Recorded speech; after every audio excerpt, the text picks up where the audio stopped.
Not surprisingly, we're back with the race for 2020, and our NBC News national polling average shows Joe Biden is up nearly 8 points nationally over the president. The averages in battleground states are showing a tighter race as Joe Biden has leads in Florida, North Carolina, Pennsylvania, Wisconsin, and Michigan, while the president appears to have a slight edge in Ohio. Of course, many of these still within the margin of error. But the president is giving a different take on where the race stands. But I think we're doing very well. The numbers are coming in unbelievably well. I don't believe the media's talking about them. I'm not sure the media knows exactly what's happening yet. But in Florida, we're doing very well. North Carolina doing very well. Iowa doing very well. We're going to have a great red wave. It's going to be a red wave like you've never seen before.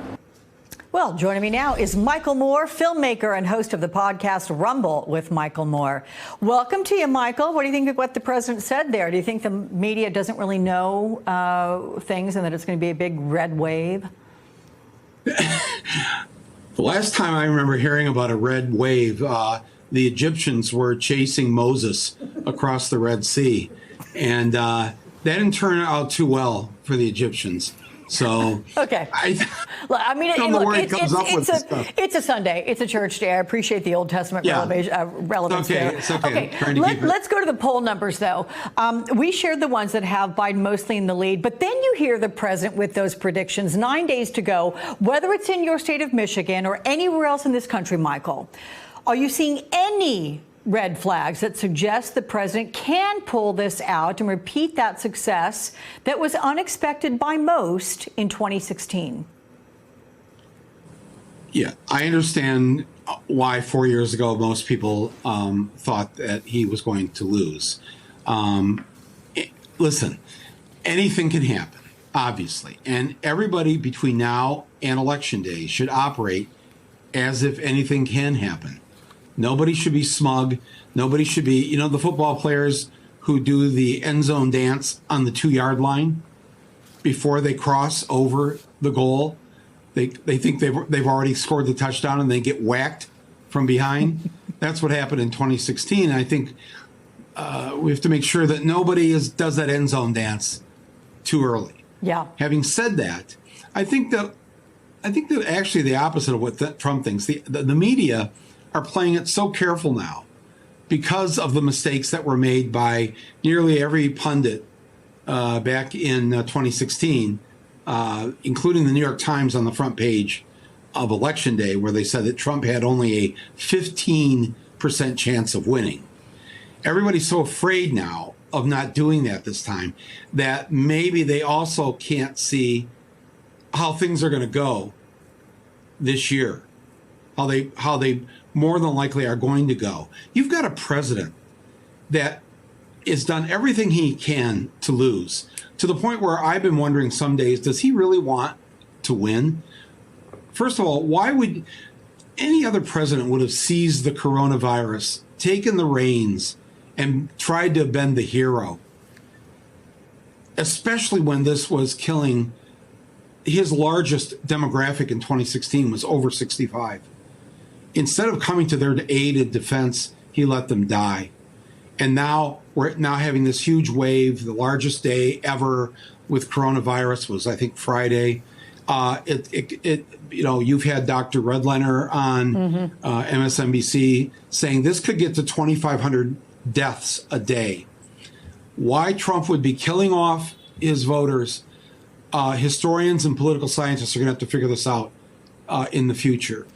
But to do that and to 70% of the eligible voters a week from Tuesday are either women, people of color, or young adults between 18 and 35. I've just named the three groups that detest Donald Trump the most. And that's the wave he's facing. The people that he has offended, the people that he has made bigoted comments about, that's what's facing him now. And the fact that he has tried to suppress the vote, has tried to make it so hard for people to vote. Who would try to prevent people from voting other than the person who believes he's going to lose? Because you don't want people voting. You want to reduce the vote. If you thought you were going to win, you'd make it so easy for people to cast their ballots, to make sure every ballot was counted every ballot got there by the post office. He's done the opposite. He's just admitting then that he knows that the American people are sick and tired of these 4 years and cannot wait to see him go. So, Michael, you talk about those groups that you say he's offended, and they're the ones who really dislike him the most, and they're the ones who are going to be in Joe Biden's camp here.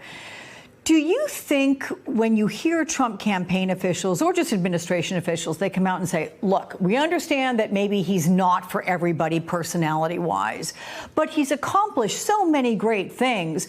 Vote for him because of his record, not because you maybe don't like the way he says something or his phrases. I mean, is there any validity to that? His record of what? We have what the official unemployment numbers right now are 23 million Americans without a job. It's probably much higher than that. A record where people are just struggling to get by. All the small businesses that have closed, many of them permanently. The economy is wrecked. The coronavirus response has cost the lives of tens, if not hundreds of thousands of people. What's been his great accomplishment? Moving our embassy from Tel Aviv to Jerusalem. Yeah. Boy, that really, I'll tell you, out there in Milwaukee and Flint, and that feels like that really put food on the table tonight. No, I'm telling you, he has so ruined every chance he might have had. What he'll have his base, those 63 million that voted for him in 2016. I'm confident they will be there for him a week from Tuesday. But that's 63 million. You had Nate Silver on here. Huh? No, go ahead. What's that? No, last thought. You can wrap this one up. 63 million he had. But Nate Silver and others are suggesting that we may have 165 million voting, 30 million more than last time. Yeah, where's he picking up those new votes?